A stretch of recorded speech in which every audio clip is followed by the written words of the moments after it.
All right. On the sidelines, nga bulijjo nate nkwaniriza mukwano gwaffe oli otya nno. Mwebale gye mukola kuza gye musinzira yonna. Naffe we tuli okubaweereza, simanyi obaka bwe mutuweereza nala comments ku mikutu, simanyi abatulaba baagala tukyuseemu, mwatusaba sabiti ewedde. Ti programu eno temegiteekanga mu budde bwe bumu oba programu endala ate. Kyolwokuna ne tukivaako tujja kuba ne programu yaffe eno ku Friday ndowooza ebatwalize mu weekend. Eri nayo tugirekere obudde bwayo. Ne Joseph Tamale Mirundi. Abo batuufu. Mutawani wa Iwana Mirundi Mmole na. Batuufu lwa nsonga. Nti when we are in the same setting, never ngesuuti yemu esaati yemu. Balowooza is a duplication. Nagirabye edda. Era gy'ova olaba nti bw'oba oli manager w'amawulire, management, nga otwala kampuni ng'eya New Vision, mubeera ne editorials za njawulo. Nti Oluganda nga bukedde baba n'ebyabwe mukweka story yammwe temugiwa bano. Once one becomes a translation of the other, one loses market. One loses market. Gemagezi gadde batuwa bwe batyo gakirungi. Mirundi kiki ekisibye Museveni akalipo ku tteeka ly'ebisiyaga? Mufo ekyo ddisaako mukola ate yagambye ngenda kuyita abaka ba Parliamentary tutuule to harmonize. But there are things to harmonize. Let me tell you, the problem the president is having is one. Nti President Museveni ayina group. You see, but what some people first about to come. When a president becomes old, he retires in his family. Kitegeeza ki nti abeera nnyo mu family ye. Okubanga wandibadde ng'okuwummula awummulira mu baŋŋanda. Kakati the problem with the president ne first lady, they are accessible to people. Abalokole bajja, abaki bajja, abazzukulu bafumbirwa izeragi family. This is why, nti me, I do many things for them. At times they don't understand me. First lady bw'akugamba nti obwana buno obuto bwendaba butambula obwa nasali tebuddamu kutambula. Obukeera ku makya ennyo. Kakati waliwo eyabulabye. Ne president yagamba nti when I move through Kampala, I see children of the poor walking on foot. It means these are children of the poor. Don't remove Kampala schools. Temutunda bisaawe ebyago mugongereko ne waggulu. Bakyalimu. Mwebali abaana babaki. Babanaku mwebali. Kakati ate nga ye Kisaka ye move ye yakujja baavu muki. To become a Pretoria. Bolowooza bw'otyo. Yes. Kakati ono first lady ayina access ku bantu bamutuukirira. Obwana buno ne mbagamba nti omuntu a parent is confused.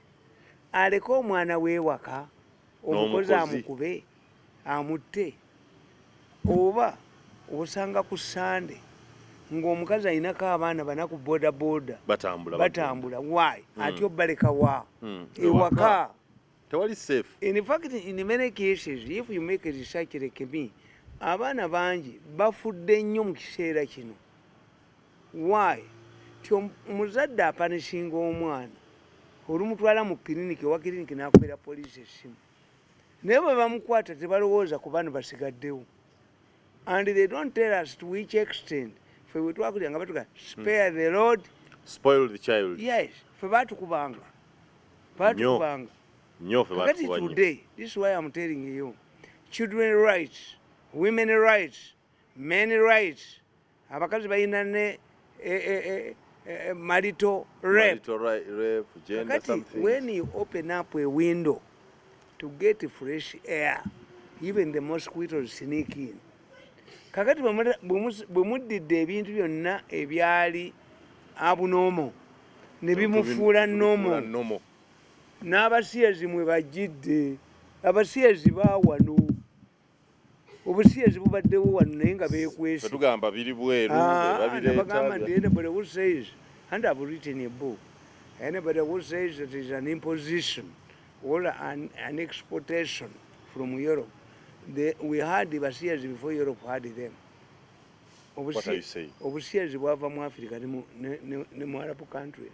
That Africa had homosexuality before the West? Yes. yet we claim that it's the West that brought That's busiyazi. not true. Obusiyazi bwaliwo wano abavuzi b'empanka. Okusiyaga kiva mu kusiyagguka. Okusiyagguka kitegeeza otambula olugendo olunene naye nga kyoyagala okirese wano. Abaganda bakuga nti kinya na mpindi. Abaganda ne bakuga nti baalyako muganda wange ne balekawo nze. Nti entengotengo n'entula olumuli n'ekikajjo ate ekiddako. Ezo engero z'abaganda bali siziwulirangako. Baalyako muganda wange ne balekawo nze. Entengotengo omulongo n'asigala ng'akaaba.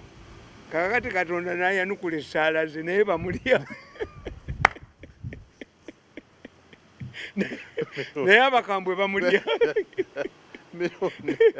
Banoonya kyo the other day I was stupidly thinking. It may be like Adam explored to know. Kiki ekiri wano alyoka atukolere bino. Nakino waliwo abayite tulabe kiri kiki. Obusiyazi buva mu bintu bina. One, when a person, a man, cannot want to leave traces, like the missionaries. You think the missionaries were impotent? Two, when you don't abakazi ba eggwanga eryo obanyooma. Yes. Why is it that many bachotalas, light-skinned people, are found in the Toro? When you go to Kenya, the Kambas. Yes. Why? Nti abazungu bayagala abatoolo nga babafaananako. Era mbadde kaleko. Yes. I was talking to Afende Muhoozi and I told him, don't mind about this malicious propaganda. We have a proverb in Buganda, a saying, nti omukazi yalaba omwana wa mujja we nga mulungi n'amusiga ettaka ly'ekiswa. Basweeters bwe bajja ng'ayagala bawasa owuwo omubi baga nedda ono yeetaaga kunaazaako bunaaza naye ono wa cosmetics. The public will always know that you are innocent. You have been fighting in Congo, you have been fighting in Sudan, you have fight. When these people, your opponents, have been still floating to see money in Serena, the public will always know. If you are consistent, the public will judge you. Exactly. Akati ekyokubiri abazungu ekyabaleetesa obusiyazi bakazi bubbi. When you read my book, nti abakazi baafunayo ba gold diggers. A gold digger afumbira omusajja omugagga baawukane agaba n'obugagga. Wano beekwasa mwana ndagawa n'abaana. Kakati omusajja omuzungu kyava abuuza, what if nga mmaze okuzaala? Kubanga when you read my book you don't know the strong points of the Basiyas. The Basiyas temubategeera. Omusiyazi byava mu Buwalabu n'Abayudaaya. Omuyudaaya tayagala kutambuza musaayi gwe naye ng'ate ayagala okuliriizinga, ayagala okukyusa buyiro. Naye tayagala musaayi kusala kudda mu mulala. Tayagala kukuzaalamu. Era si bangi. Si kyanga nagadde ku switi okwo enafunye omu. The Israelis used Numeri in Sudan to airlift the flashers in Ethiopia. Kubanga gundi Queen Sheba. Simanyi nga oyo omuwala amanyi n'eki kitegeeza. Yali mukazi mulungi nnyo. Queen Sheba. Queen Sheba. N'akwana Sulemaani. Ekinyonyi kyagamba Sulemaani nti gyenva eriyo kabaka omulungi ennyo. Sulemaani yayogeranga ennimi z'egundi. The Queen of Sheba. Abethiopia ni bawala balungi nnyo. If you want to see beautiful women, go to Ethiopia. You go to Ethiopia. Kakati Abayudaaya tebaagala kusaasaanya musaayi gwabwe. But they want to release. Balinga Bachina ba wano. On a human being. That's one. Nti without trace. Nti omusajja ayagala okurepinga omukazi nga mugezi agenda na condom. Condom cement ezisigalamu. Evidence ya rape, swaggle, forceful penetration and semen. kakati ono akwata abakazi ye tosobola mukwata nga akozesa condom. Some were hooded mu Europe bakita hooding, ayambala bwati kakamera tosobola mukolaki. Some use gloves. You can't have any samples around. Tosobola kubeera na samples around. Kakati when you do bobanga toyagala kuleka trace yo mu kitundu, toyagala naye oyagala okulirizinga. Atenga Mirundi tucriminalizing ebintu biri ebira tubicriminalizing ennyo nti eyo rape kali mulimu ne marital rape eyo simanyi fornication adultery kali abasajja batiya nti abakazi bafuuse kizibu. Abakazi bwe batandise okubba abazungu mu America abagagga ba gold diggers nti yo examine Bill Gates yali asinga obugagga mu nsi bwe yayawukana ne mukazi we, the cost of divorce settlement yamufuula wakutaano. You know how much money this woman took? Can you imagine? Yes. This is why you people, you don't know. Omusiyazi omusajja aba musajja, omusiyazi omukazi aba mukazi era anoba in a basiyazi family. Mu basiyazi mu community z'abasiyazi beegabanyaamu omunaafuuka kino anti y'omusiyazi omukazi akugamba I'm a woman tucked in a man's body. I'm a man tucked in a woman's body. That's why in Europe they have sex change. Kyenabaga nti mu Africa approach it from a medical point of view. Era omusajja omusiyazi omutegeererawo ne bw'aba bayogera ne mu wange era akwata wano era bwe yemwenyerekesa you can see kumusajja munne ne bw'oba mwana muto you can tell your children omwana omulenzi ayambala nnyo ebyabawala. You can detect a lesbian ng'ayagala nnyo ebyabalenzi kandi nebake mu njuba embuuka enfuuka omulenzi. I can detect it, a lesbian. I can detect it. Lesbian tava mu ngoye z'abalenzi ayagala kweyisanga kiri kyeyeegomba awakanya nature ye. No, there was a case in South Africa. A woman detected the muwala we lesbian very early. Kakati lesbian n'alagira mukulu we omulenzi elder brother we amuraping nga buli kaseera amwagazisa abasajja. She failed kubanga it was an internal disorientation in her body. He mugged a man. But Dr. Bariomunsi has denied that there is no medical or genetic correlation. Bariomunsi is an educated idiot. Bariomunsi implicated Museveni in the murder of Nevanda. And that's how I admire Museveni. It's a man. But is Bariomunsi, can I trace Bariomunsi? Bariomunsi implicated Museveni in the Nevanda murder. And these are shameless people. Taina kyayinza kukolera. A source in propaganda must be credible. He's a medical doctor. He says there is no genetic trace, there is no medical issue in homosexuality. What is attributed to Bariomunsi mu medical circles? Has he ever found anything? This is a general doctor. He's a specialist. Tell me how for medical doctors. Where does Bariomunsi fail in medical service? We have medical journals. Have you ever seen Bariomunsi's article in any medical journal? He's an idiot, an educated idiot. Bariomunsi is an educated idiot. I don't value Bariomunsi. When if I find Bariomunsi at a panel, I walk away. He's not my equal. I rather talk to Ofono. I respect Ofono. Ate Ofono mwamuwaayiriza. Ofono teyabbanda weya. Vamubyanda weya z'Ofono. Eyo Ofono teyabbanda weya. Lwaki sikyayogera? Andi nkubuulira. Under the rules of that supermarket, bwe bakukwatanga ng'obbye ekintu kyonna bakikubisamu 10 times. The receipt did not bear Ofono's name.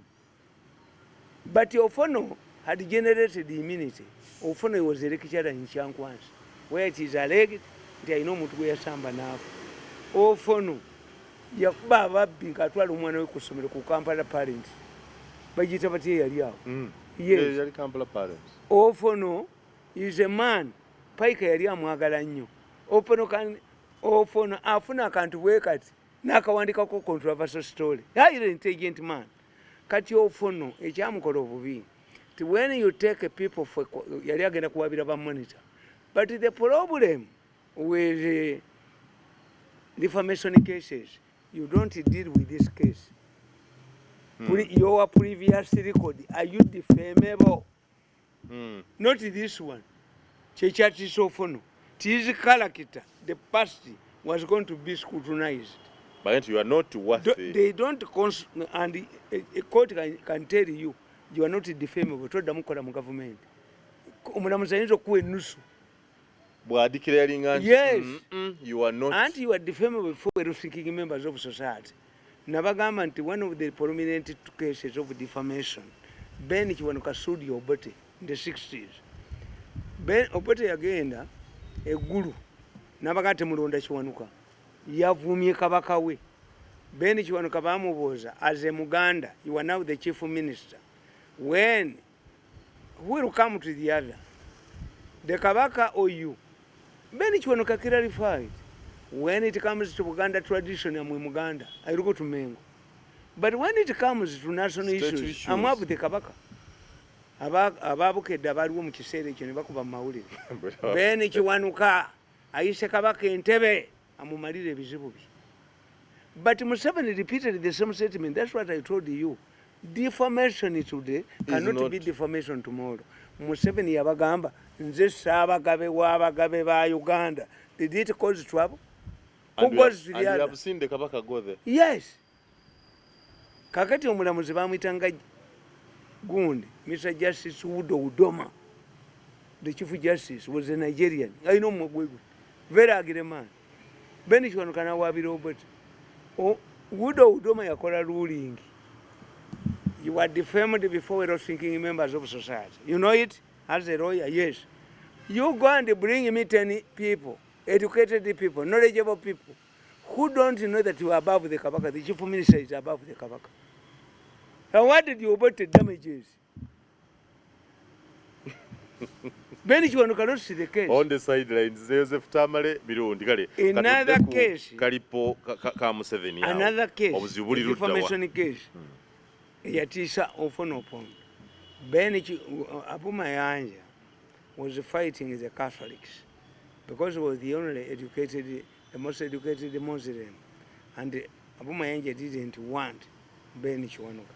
We are lawyers. Abu Mayanja was a genius man. Very genius.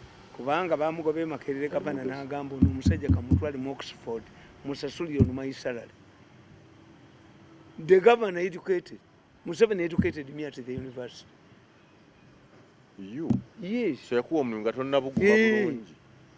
And somebody, I was watching a meeting where somebody told the other, omu agambye munne, musanji munne, you cannot fight the battle against Mirundi. Museveni cannot drop Mirundi. You will be losing. Museveni cannot arrest Mirundi. Mirundi is a product. At one time, President Yabagamba, Mirundi is my cross which I have to carry. Mumweso nyu. Musalaba gwangu. Hey. Kakati Abu Mayanja went to tulanga abantu bafuukidde nnyo ekiza Abu Mayanja went to Emawuledi and he said, nkubiriza abavubuka abasiraamu muwase nnyo abawala ababiikira. The Catholics didn't know that the word bikira is an Arab word meaning virginity. Bikira Maria. Maria omubeererevu. Ababiikira bonna banaani si babiikira. Was tested them. Abu Mayanja went to court n'asuubinga olupapula lwa muno olw'Abakatoliki. Baamugamba hode bamuvumirira mu mmisa mu kimwonna nti ye ayagala bawasa abaki. Nanis. Yabasinga mu kooti. Explain the word bikira. Bikira is an Arab word meaning virgins. Ate tekina Luganda lw'oyinza kukozesa kugira nga okozesa Luwarabu. Kakati Abu Mayanja was awarded 50,000 emitwalo 5. This is how it was, a lot of money. Catholic parishes used to raise money in their parishes. kwe kuzimbamu ennyumba yerungujja emitwalo egi gyalebeeza kereziya. So kakati okitegeera kitegedde bulungi ofuna opondo tabbanga kwandaweya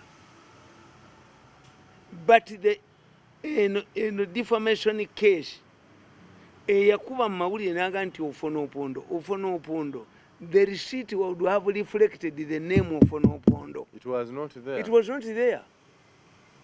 It was not. Supermarket batusaba amanya bakola bukozi receipt. Ankugambye when it comes to stealing you don't pay.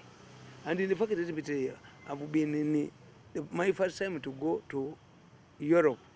Do you know that a man like me, I can get out of the supermarket without paying?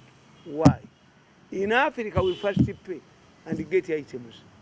When you are not using this supermarket practice of collecting and paying, you can get out of the nibakufuga nti oli mubbi. Hey. Bukiri enkola yaffe wano. Yeah. Balironda sasule gwosasula owedduka yakukimirayo. But in a supermarket is you who pays. Gwokimayo byoyagala nojja nosasula. So when we are used abazungu kasola omuzungu atutegeera. This is an African. First things. An African omuddugavu yava Jamaica. Omuddugavu yava Haiti. N'omuddugavu yava mu Africa bakola ebintu by'ebimu. Nti bamutuuka ku railway station ogula tikiti n'ogiteekamu akajine keggula omuddugavu abuuka kabuuke. Ye teyamanyira kusasula utilities ewaabwe. Oyo omutegeera nti mu Africa. I'm telling you. Akajikati ni bakabuuka. Kubanga keeka kugulira n'oyingira. Omuddugavu akabuuka. Eyava Haiti, eyava Jamaica, eyava mu Africa. Ekyokubiri wotegerera omuntu nti si wa mu Europe amadaala gano excavators anti gaddayo bwegati. Waliwo minisita wano gakwata gomesi ya mukazi we ku ttaka kyobola bali bambala mpale za jjiiri yemuwanga nakunyumizaako minisita wa gavumenti yaffe eno eyapama mu kannya akatali kali anti mutwereza embeera mu bugundi bubiri ak'abakazi abanene akabakuba ne kabanaaza batasobola kukwata toilet paper ye ke yapamamu kakati bwakapamamu ng'amazzi tegatambula kuba ova mukali omukazi omunene ava mukali najja atula mu kano kamukubi kamunaaze eyo ate ye ke yapamamu ennagishi neewunyira woteeri kakati twafuna crisis. A minister. London, a minister.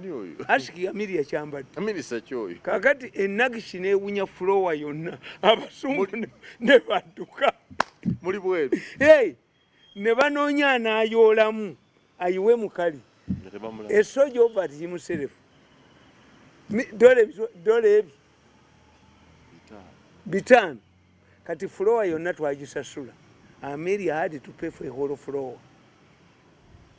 Ng'ennagishi enuka. Wabaawo. Waliwo eyaleeta omukazi ne bazanyiramu akaseerezi k'embalala. Mbalala lya ntonde. Abakozi bwe bajja bagamba mbu eno urine. Amelia had to pay. Yaseerereza omwo nga temumulabula. Anti tomanyi nti eryembalala bateekako obuveera. Kati baabazungu kwaliko akaveera. Bagenda okera ku majani baga nti this is urine. Tewali mukozi agenda kukwatamu. Amelia paid. Nga mubonaabona n'abantu abo. Anti kye babakolera ekibi nti when the ministers are appointed from primitive people, they would have to baali badde bagenda for an introduction nti president delegation gyagenda okutambula nayo bagyorientingemu ifunemu akantu oba president bagenda okulonda ku bwambasada mwali badde mukola nabo contract ya myaka etaano kakati ng'emyaka etaano emyezi 6 ali nsamizi asoma introduction to diplomacy. Introduction to diplomacy. Omubaka waffe Belgium yagenda ku embassy ya Congo ku party ng'omukongo amuyise bamukuba katono bamutirira yafa mwakakuba ekisangani nga guba kuyita ku embassy ya Congo ogendayo first secretary yamubuulira no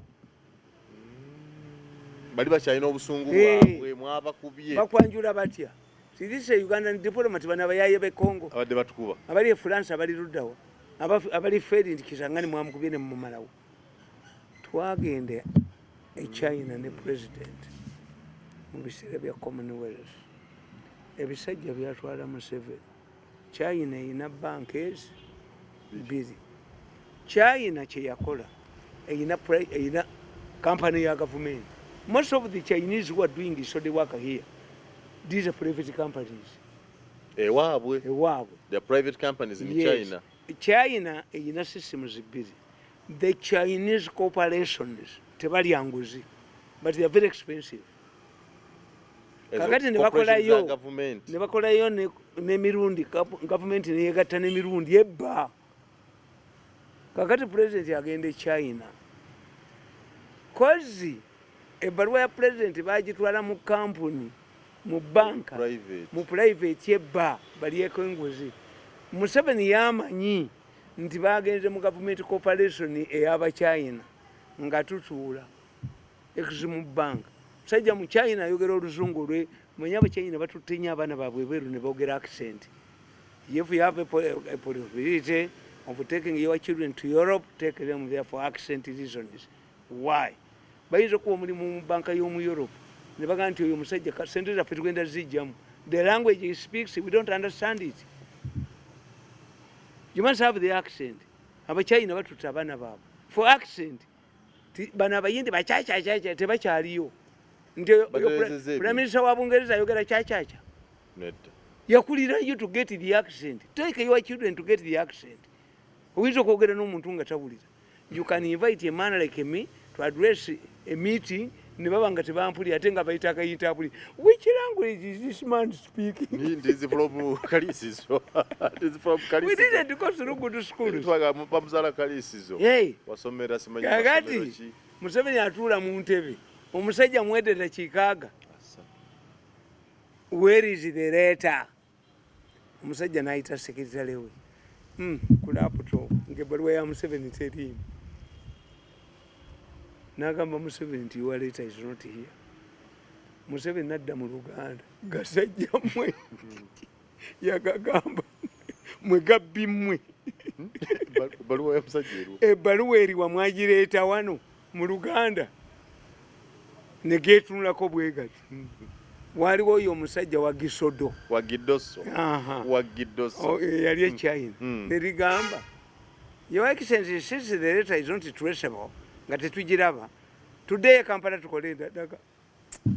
Wano. Ono omusajja banki eno ina sente zisinga eza Uganda. And we are wasting time. Museveni ye musajja akoledde eggwanga lino atafunyeemu.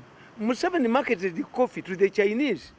Abachina tebanywa sukaali. If the Chinese were using sugar, singa bei eri waggulu nnyo. Chinese tebanywa coffee. Museveni yayigiriza abachina okunywa coffee. Promoted coffee in China. Yes. Museveni is highly respected. Kakati bwe byetunulako bwe biti. Babibuuza ebbaluwa. Ebbaluwa eriwa. Tebigiraba. Museveni kyava asaba omu China. Namugamba nti you deal with other people. I have my problems. Ne tutuula mu lumu. Ha! Ekyali awo. Wagidoso n'adduka ku embassy okola ebbaluwa endala. Ne bagisayiningirawo. N'agireeta. Ebbaluwa byagitutte walala naye Museveni bimututte luddawa. Waliwo ababbi abagumu nga ne Museveni yennyini president of the republic naye bamubuzaabo bamubbiremu. Yes. Ebbaluwa byagitutte walala. Kakati yakulira kitula mu nte. Omuchina kyava agamba Museveni, I want to assure you, if any of my staff mess up with your letter, I assure you, you see this pen, I'm going to knock their necks. Ne Museveni n'awanika eyiye. Biwagidoso biraba. If this letter was not brought here, You see my pen? Wajidoso. Wa! Mulira. Ha! Mulira kye kyamugobye. Mulira kwe kufuluma. Hey, ne Wagidoso. How can he embarrass? President. Nge- Oba baatwalayo nga tebamanyi. Baali baagala eri kampuni enzibi for you say Chinese company. Museveni tebamulinyisangako nnyonyi. Ne bamutwala e Malaysia ng'ali mu nnyonyi. Agasajja gano kalitunda Museveni. Naye aluddewo nnyo singa. Agasajja gano gajja kutunda mu byangu n'agenda. Kankubulire. Bajja mukolera mu. Agasajja gano gagenda gagamba nti UCB kampuni egenda ogigula ye Malaysia, Westmoon, Asia. Eyina banks nyingi nnyo Malaysia.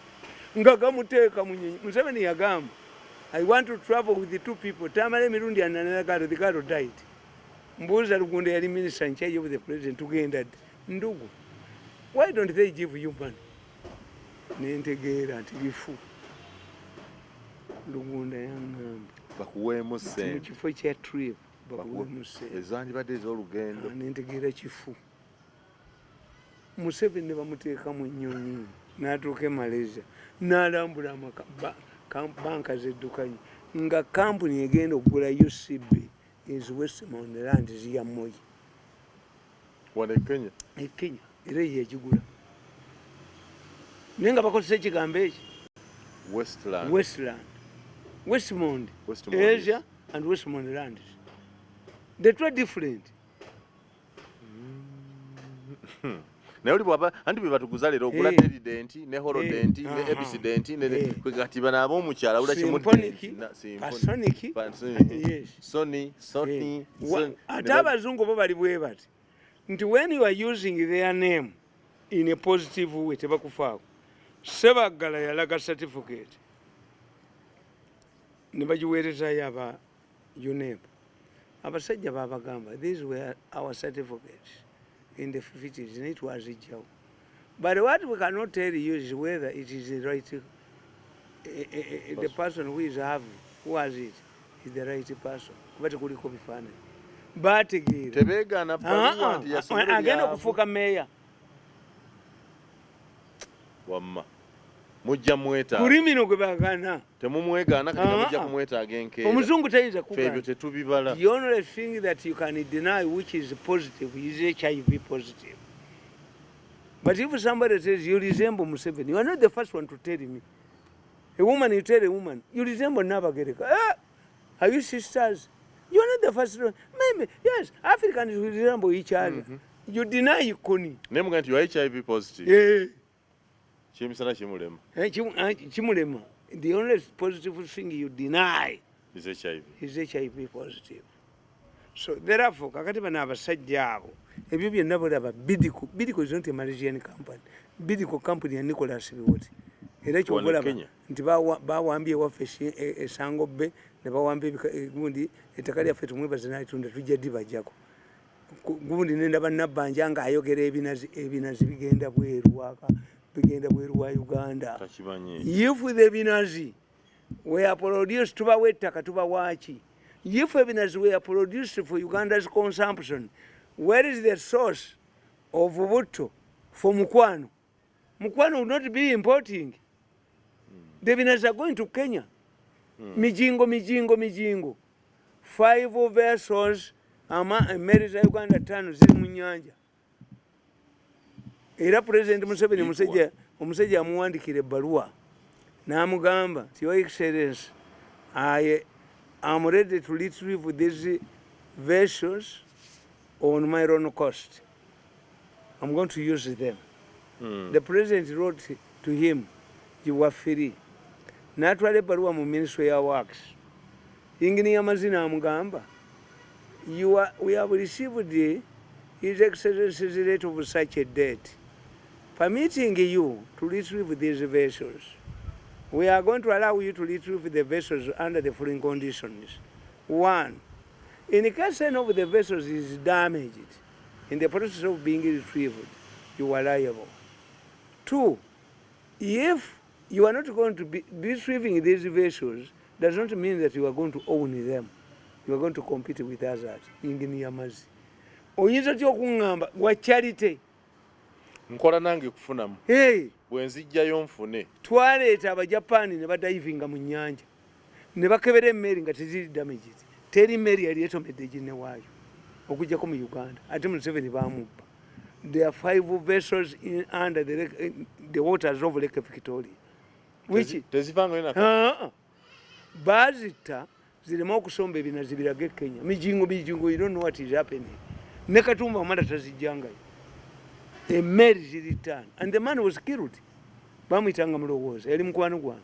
Twali tugenda kujja emmeri twaleeta abajapani nga tubadde mitwalo gya $5 ne badayivinga mu nnyanja ne batudescribingira nti olw'okuba oxygen eri emmeri gye ziri oxygen tali competed for by many people aliyo amala tezononekangako. Wanu mmeri yatomera ginne waayo ate okumanya abo abasajja baali bagezi. Emmeri abaali bazivuga tebaali professionals nga tulina wobawaabira. But to ensure that ebinazi tebisombebwa bazirekayo. Kakati batunze waffe Sango Bay baakuba Kasolo ne muyamba ono Kasolo minister bamuyamba baali bategese ne bamuteekako Kasolo bamusulya omuntu mulala ye ne bamuttiramu. Nakalema ne bamugamba falsifying documents eza Kasolo ne bakola naye nga baagala kutunda Sango Bay kasa yakkiriza. Omanyi bano abasajja kasaba mala okuhumiliating you play ball nkubinyo binyondo omutwe nze sirikolagana nabo kunse mu kabuli ne mu ggulu tomala kunjooga. It is means nti ojja kuddamu onjooge. Ne Joseph Tamale kyewatandikiddeko nkugamba katuwumbewumbe ekiremeseza Museveni okussa omukono kutoeka. Why? Praise Mwenda.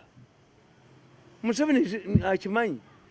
Harmonize the impact, the economic impact on the economy. Kyagala okuharmonizing. Yes. Nenga ayogezanga bukambwe ng'alinga nti bwe balireeta leero enkyali signing. signing. Anti kyenkubuulira kiri kimu nti Speaker wa Parliament nawandika akatabo kange nti the power and the influence of the overseers in Africa in the defense of the Speaker Amongi. Speaker Amongi ekizibu kye kyafunye ebi nti the head of government business Nabbanja is an amateur. 2, omusajja ono chief whip bamuhumiliatinga bamukola mu lishafu yene bamusolala ku chief whip nga bategedde mega project eya Nambole ogwanga jazirye.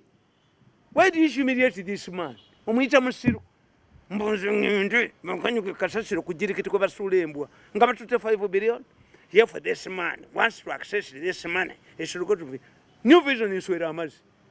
To go to New Vision, they cannot even go to New Vision. Mbere mpaka siwamu. Ngona abadde atambula buli wamu akola document memorandum. It is a credible paper that would promote your career. Wulira ono atambula buli wamu wonna kati yagenze mu Parliament abadde atambula kukunda. He has turned a newspaper into a publication company kuba afune sente mu Parliament. Ayagala kufuna handout baba mukubira amasimu. Makubira oni nabakowa. To go to New Vision, I cannot go to New Vision even as a visitor. But it's a big brand. It's a big paper. It's a big company. Natasoma taina bya soma nakubulira ekifaananyi kye wataddemu. What got fed up with these people? I don't want to associate them. I hate them more than hate itself. Nabakyawa nnyo bujozi. Natasoma yasiikanga chapati nakalema. Yasiikanga sumbusa nakubulira ebiri mu mawulire. Ekifaananyi kibadde kitya buli omu n'ajooga. Nze nabakyawa nnyo. Kakati nkubulira negamba. Don't you think it would be an opportunity to serve at a board level of a bigger corporation like that one? I cannot. Maybe because you hate individuals. Among but the no, media center and Sweramas. That I work in the media center. In Buganda, a person who moves backwards must be says. A spokesperson of the president for 14 years. I moved backwards. Haven't you moved backward to his side? Where? You are not going. You are now a I'm now a campaign manager. I'm a campaign manager. Is that a campaign manager yes, position? I'm a campaign manager. I'm not under anybody. I'm a campaign manager. Of Muhoozi? Yes, Muhoozi has called an experienced man. But that, what do you explain? Spokesperson in Uganda. Uganda is the biggest region. Very controversial. Every fool is in Uganda. Omanyi nti mu Buganda ffe tuli bubi nnyo. All of the fools are in Buganda. Olabanga oli mu Livansi ate. Family gye wava ate gy'ozze. I'm campaigning now for a presidential candidate. Not static. I'm campaigning now for a presidential candidate.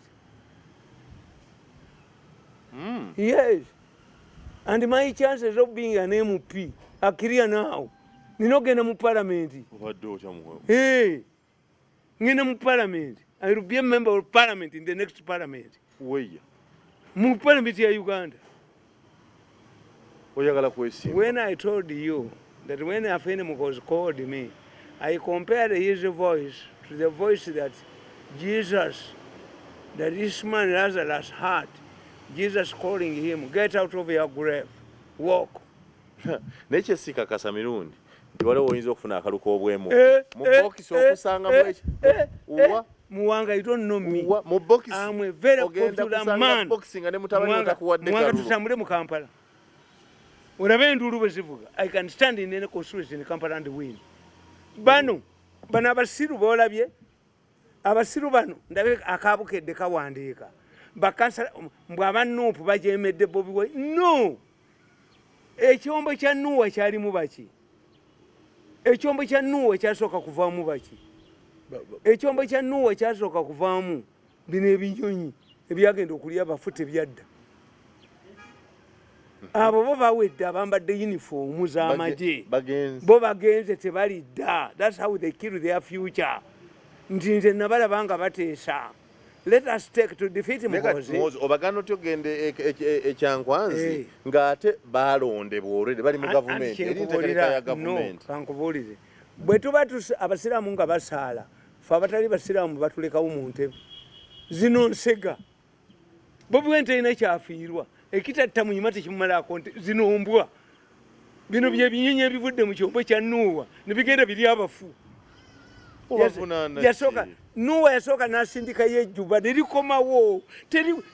Terigenda kyankwanzi. Ejjuba lyakomawo. Lyakola litindiramu ekyankwanzi ne likomawo. Ejjuba ne likomawo. N'asindikayo bino bakiyita batya kino ekyali ekitadda. Ebibi ebyo bye biri mu uniform bye bikangabadde. Meya wa municipal ogenda kudda gwe. Mbadde ndowooza nti abo kye mbulira ekinyonyi ekyagenda. Ekinyonyi kyagenda ewa Nuuwa kinyonyi ki? Yasindikayo kinnamuŋŋoona. Ne kitakomawo ne kirya abafu bino ebiri abafu. Bino biri abafu. Bino byavuddeyo ne biri abafu. Bagenda bikuba mu kalulu. Movement bwekola. Bw'ejja mu gavumenti eyagala bamanyi kyakola. Mani nga nti bagenze kuyiga kyakola. Ne bakola mu gavumenti. Nze nnyinza okubeera ewantu ewali magezi. Owaloko gavumenti atasobola kutunula parishimani. Magezi the opposite of his name. To associate with Magezi. When I go to the president and I find Magezi in a meeting, I walk away. There are people I don't respect. Saba abaana ba Nuupu mubavunaana ki? Abasiru. Bagenze kyankwanzi leadership. Kuyika ki? National leadership. Tebajja kudda nkubuulirira wano. Owemukira Bunyoro ng'atalidda Buganda. These are idiots. These are fools. Mirundi. Bwe bakoma utusibisende. National Leadership Institute. To learn what? To learn leadership. Ne Bobi Wine mu mutwala asomeseeyo. Magezi n'atula bw'ati ne Nabbanja. Ebyo byonna nabibala. Nabalaba nga bateesa nti okuwangula Muhoozi tutwale. Those ones are going to be disabled. What happened? Why did the NRM abandon? That's me. Why did the NRM abandon the taking of students, Makerere students, before they entered the university to Kyankwanzi? Bafuuka violent. What you learn at Kyankwanzi bagenda mu ngalabi akakuwako nga bakakubya ababukedde galinga agatali mmere wabo nga basalasala. Abo bafu. Sure. Ekitatta muyima tekimalako embwa zigende. Omanyi kapa bw'ani akulimba. Anti bagenze olwo. You don't know. Bagenze banafuya gavumenti enafuya Bobi Wine. Ako gafu. Bobi Wine don't care about these idiots. Mu lyato lya Nuuwa gano gagundi gano zino nsega. Gano gannamuŋŋoona gagenze kulya mirambo. Gano gannamuŋŋoona gagenze kulya mirambo. Mbu bakuba Muhoozi. To mobilize everybody. They will be disappointed. Mwegambala uniform. If you want to join the army, why don't you join the army official? These are idiots. Nkubuulidde. Let me tell you. Walabako wano ku mulembe gw'Obote. How many? Do you know what happened in your area, Busoga? Out of the 11 MPs that DP got from Busoga, it was only one man, K.C. Mira. The rest close to UPs. This is why Busoga is now dominated by women. The men want yes, them Alex disappointed. Wayibale, Kazungu, where are they? In fact, I was disappointed as a Musoka. Bambi. Bangambye nti entaana ya Kyesimira eri mu nsiko. Mu nsiko nnyo. It would be Waliiganga mu nsiko an nnyo. antiquity. For DP. Where is the Ministry of Tourism? It would be an antiquity even for Basoga. Bange nti entaana ya Kyesimira. N'okutegeera weeri. I mobilize people, DPs, to go and Kyesimira. Kyesimira was maintained by Oboton Decentralized Order. But immediately Museveni came, he appointed him a minister. Does Kyesimira have children? Yes. Where are they? Abaana ba Kyesimira gye bali waliwo omuwala gwe mmanyi naye bangambye nti entaana ya Kyesimira eri mu nsiko ekyo tebakulimbye eri mu nsiko wano itana ku CMS awo. Ngenda kumobilizinga aba DP tuge tulibe entaana ya Kyesimira. Kubanga Kyesimira died, Kyesimira stood up. Gwomanyi story ya Kyesimira? Kyesimira Obote yategeera nti Kyesimira musajja mukambwe. Kyesimira was a professor of economics. Nenga Kyesimira ananaagira nga Kidduma Kubuya. Kyesimira mu parliament bamwongerangamu eddakiika 2 za kunanaagira. On addition to his time. Kubanga parliament ya kinana buli omu yali ayogera. In fact, it is a commonwealth practice that during a budgetary speech or MPs speak, bano ne bakyonoona bogerera ku madala tebamanyi mayembe nangazi mayembe gamaze okwenyola abalambaazi. Kakati Kyesimira ayingira ne Kayiira. Waliwo obuwala bwali bubiri obusoga. Samali bamwitine n'akalala. Kayiira atwala obwenzi luddawa. Ebusoga? Mu balakisize olwakwata ku mundu Kayiira anywa omwenge ayenda. Bwe nagenda mu NRA mu nsiko, there were rules. You could not enter an NRA barracks during that day and you would be vetted. Ate nga tusulamu. They had the rules. One time nali ngeze mu NRA abo ne tuli omuganda gwe bakuba embooko. Nfudde banzita. Ne tugamba nti abaganda babawala ne mbuuza kamanda. Afende, omwana gwe twawulidde bakuba ekiro yakoze eki. Nanga nti omwana yakoze ebintu bibiri. One, yarepinze omwana wa nannyini kibira. Asobola tu exposing ne batutta. Two, batambulanga okujja Kampala ajja kujja n'abantu. Enkambi y'enala nga teyingirwamu misana. This is why Lutamaguzi refused to reveal the whereabouts of. By the time Lutamaguzi was killed, the NRA camp nearby had already left. There was a rule when NRA. Nga toyingira nkambi yabwe misana. Ate nga toyina vetting. You could be vetted 10 miles away. Nze okugendanga you could be vetted 10 miles away ne akolesi. Kakati nkuga nti Kyesimira agenda mu kkooti bamuvunaana. Obote akima omusajja kyobola bana musitebeekoledde future. Waliwo omusajja nga muyita Mr. Justice Oda. Mr. Justice Oda yali kazini w'Obote naye nga is a legal officer mu UCB. Obote n'amugjayo avunaanaani. Amini. Avunaane Kyesimira amusibe. Kyesimira was a radical. Mu DP. Aganye okukyuka mu ddiini alemeze. Luwulize Kirunda yatambulanga n'egundi. Nani ne detention orders mu bbaala nagagwe bakutwale. Eruzira waliyo ba Rogers nga tuyiseeko mu kkooti babayitanga ba Rogers. You just go. Oba bakunoonya n'ogenda eruzira ng'osasula okuyingira eruzira. Kakati omusango gwa Kyesimira gwanyuma nnyo. Kyesimira obuwala busamali babutine babubuuza Kyesimira mumumanyi nti Kyesimira tumumanyi. Mwamulaba essaawa mmeka? Twamulaba essaawa 9. Kyesimira yali mugezi era nti kyovolaba tewali wengenda nga weetaaga okuwandiika okuteekawo erinnya lyange ne siriteekawo.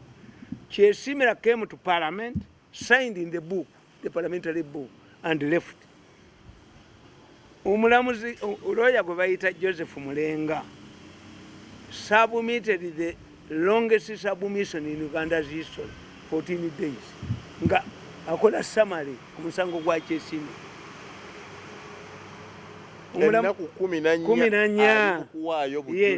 Omulamuzi yagamba Odera Did you see Chesimira at what time? At about 3 p.m. Mulenga naga nti my client was in Parliament. Ekitabo kiki. Ne baleeta ekitabo. Nga gyali ku 3 p.m. Yasayiningawo n'agenda. You cannot deny. Era Mulenga n'agamba no person can be in two places at the same time. Mwana bamulala. Ne babuuza baba mutire. In which language? Did he address you? Yes. In which language was Chesimira speaking? English. Why? Because Chesimira doesn't know Luganda. Ne baleeta certificate nga Chesimira Luganda yafuna kati ku senior 4. You saw another man. Did the judge pressurize these people to bring an authentic certificate of Chesimira? Or it was a fake? Ne bababuuza, the Chesimira you saw, was he speaking in Tamale? Yeah, was speaking in Tamale. No. The Chesimira you see in the dog, he stammers. Even in the Parliament, he's given additional 20 minutes to compensate his time. Gomwana bamulala. Omusango ne gugwera. Nabababuuza, mwamulaba wa? Nti yajja mu kibira Nalubugo. Ekibira Nalubugo nti Mulenga n'agamba omulamuzi nti baleeta atalaasi ya Uganda abaana abo batulaga ekibira Nalubugo. Twemugande forest esiketi. Petubita bibira. Bibira. Ne banoonya ekibira Nalubugo nga tekiriyo ku atalaasi, kiri wano ku lw'Emityana bwe baali. Bakatiri eggwanga. Kali kasaka. Bo bakiyita kibira. Mu kibira Nalubugo. Nalubugo forest. We don't have that one mu Luzungu. Yes. When Museveni says that we are in the bush, were they in the bush? Was it a bush? They were simply in hiding to do some things. Yes. Abambaloza nti waliwo ekibira kyaliyo nga kinene. Nga kitya. Nga mwe basula. Tikiriyo. So, therefore, nkugamba. Oh, Mirundi. Nkugamba ti Chesimira yali badde teyeerabirwa. Era nagamba nti tugenda kukola tujja kugendayo. Kakati mutaani wange ali mutuwalizimu era yakoze ewaani ewa ku lusozi lwa Kadaga Kagulu. I will suggest nti aba batuwalizimu. Nayogera n'omusajja minisita atuwalizimu. Omanyi mutaani wange we bali pulezidenti yamuwa omulimu. Ne bamugamba akola ebigesa ne bagamba abikola nani? Ani yagutegeddeko? Nga bagala gumubbako. President akuwadde omulimu bano nti atagende mu public service emaze ne mbaga nti bagulangawa. Kakati waliwo permanent secretary n'alowooza nti ne muga nti kakati maite tukayana omulimu ogwange guteme mu ebitundu bimeka? Bibiri. Oleeteyo omuntu yaleeta muwala we ne muga sooka omukole eggwako. Ogamba mutabani hey batufunyako wati obwerere omukazi ajja ngamba kitaawe ajja ngamba but now we are close relatives because why I think they should get married where you paid. If every job we got to you, Mirundi, how did you coach your son like that? Only cool the sideline. There is a Tamale Mirundi and boys gweze tezigwa buomi.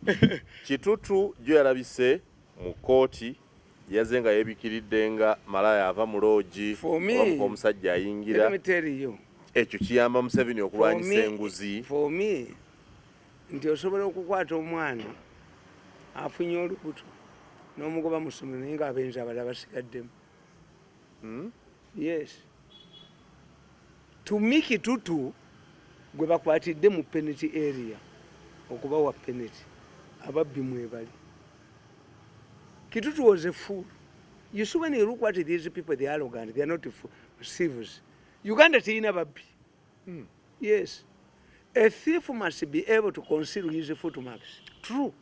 But where you get arrogant fellows, noga amabati ga Mirundi eki, muyina amabati agali mu Prime Minister's office. Why don't you distribute amabati gano ag'ekkalamujja n'obba ku gano? Lwaki obba empombo z'abako nga waliwo empombo z'abagenyi abakulu be batagenda kubala? Abako bamanyiddwa kijja kutegeka nti bafunye. Ekyokubiri nti Museveni as a mass communicator Fortunately for me, bwe nakola mu gavumenti ya Muhoozi, nze musaba bwa handler. You want to be a handler? Yes. A handler and an advisor are different. A handler, somebody must respect you. You want to be Muhoozi's handler, just Yes, that. yes. Handler. Prime Minister. Most of the people who influence things in Europe are not in cabinet. A vice president of the United States to visit you, and a daughter of Biden, and you are seeing. If you go to Rwanda now, and they have celebrations in Rwanda, and you send Muhoozi, or the vice president, Abanyarwanda baga nti the vice president can look for Museveni n'atamulaba. Naye ng'omwana w'amulaba. Bulungi. Yes, for you make appointments. This one sees him informally. Alaba taata we. Vice president bagenda kuwa eddakiika 10. Era eddakiika ze 10 oluggwako ng'owa polotoka ayimigira mu luggi.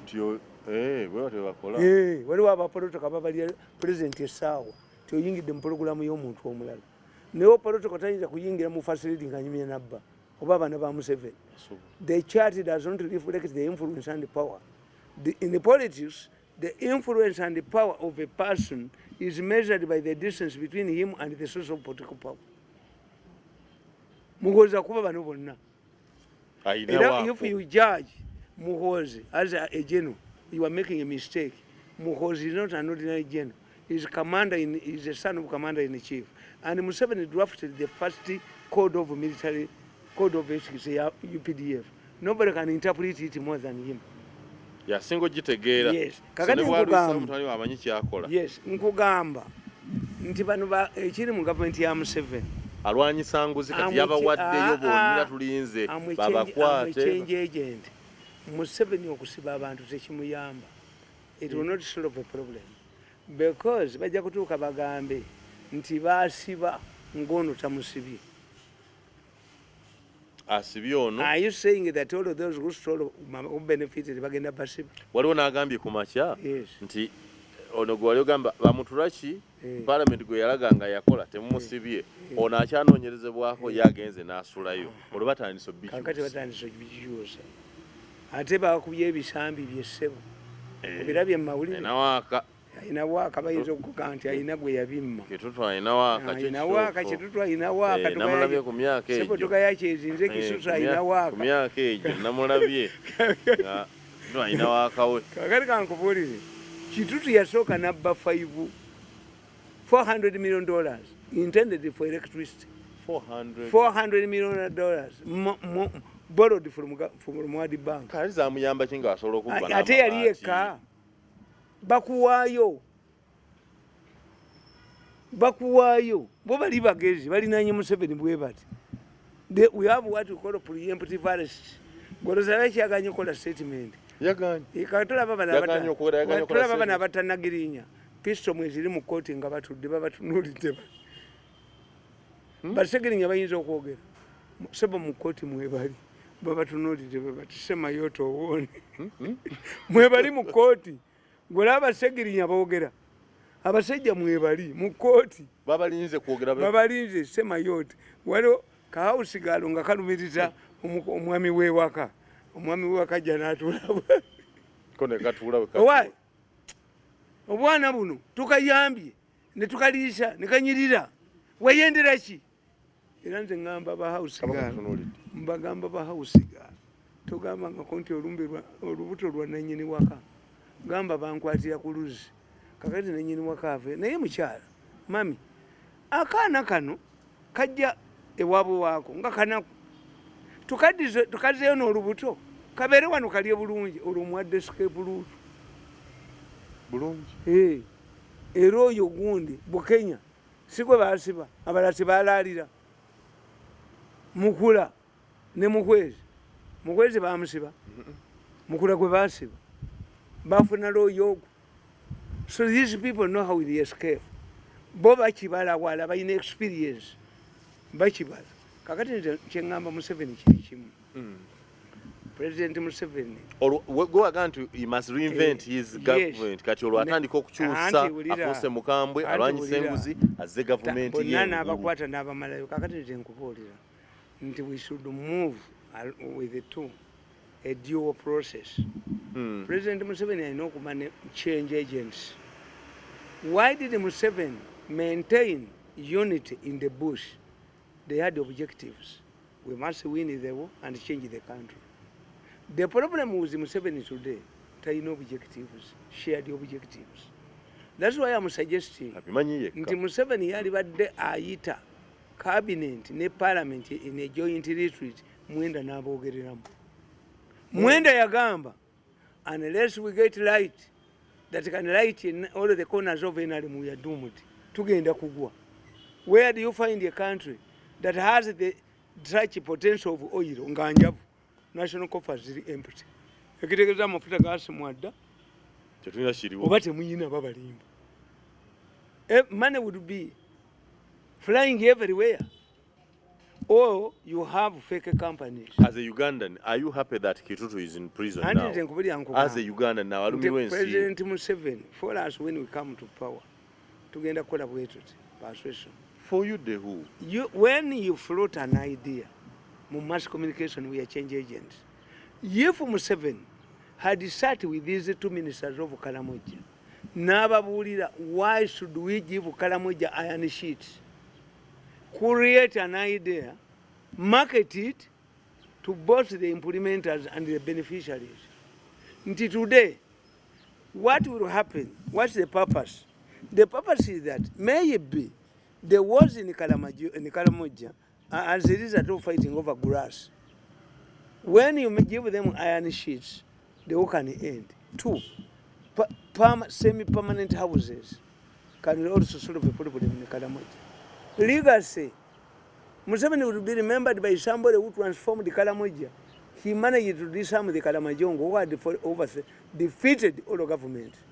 In the future, there will be a question in the general paper, who transformed the lives of the Kalamajongo, of all the presidents. Bano tebakimanyi. Tekibasomesa. Nti when it comes to bicycles, bazibba, you need to tell these people, why are we buying bicycles to our leaders? Omusajja ngoyo, magazine the opposite of his name. Messes up, Minister of Local Government. What do I learn from? The failure. On the sidelines. So therefore, what Museveni has Tamale to Mirundi. do is to get disciples. These are not deceivers. These are confused people. Yes. And in Kuburia, Nabagambie, I use similes. Nabaga, let me tell you. Abana bwe balaba taata waabwe ng'atege ku kamaso atadde kennyama baga taata ayagala emmese okusinga ffe nga tagituwadde bayinza okubba ennyama kamaso ekakuba engalo. You must explain to your children nti no, an empty kamaso cannot trap a rat. A rat erya mu mmere yaffe, a rat ebalumaki. Explain to them. What Museveni needs to do is to explain to his people. Does he have the time? That yes. Why do we do all of these things? Why do we have parish money to alleviate poverty, to meet that a minister does not understand why government does this? Ubanga nkugenda waliwo minister eyapama ewabi. What type of ministers do you have? Bavawa. Some of them are not university graduates, are not exposed. Some of these ministers are not exposed. Some of these ministers don't share your ideology. Most of in an ideological. Why would you keep those ones? Why? And Museveni yafuze bwatyo ayagala balambazi. Okulambala tekitegeeza butasoma. Okulambaza kitegeeza exposure. Nti teri musiraamu abba. Gwalabeko omusiraamu asobola okubba. Gundi omusiraamu abba omuzindaalo. Oguyita abakkiriza. Omusiraamu abba omugundi. Omusaalo. Omusiraamu asobola okuyingiza engatto mu muzikiti. Nedda. Yes, why? Ne bwabazze ku bera soka zijjamu. Abasiraamu wano abantu babye sente zigenda ebweru. Abasiraamu bameka bakaba sente z'abanaabwe hijja. Do you know the importance of hijja? Yes. Kakati instead of taking these fools to Chankwanza, these idiots, abatagenda kudda Gano aganupu tekagenda kudda. I want to tell you, buli kigenze ekyankwanze ne bakiraga mu uniform ekyo kifudde.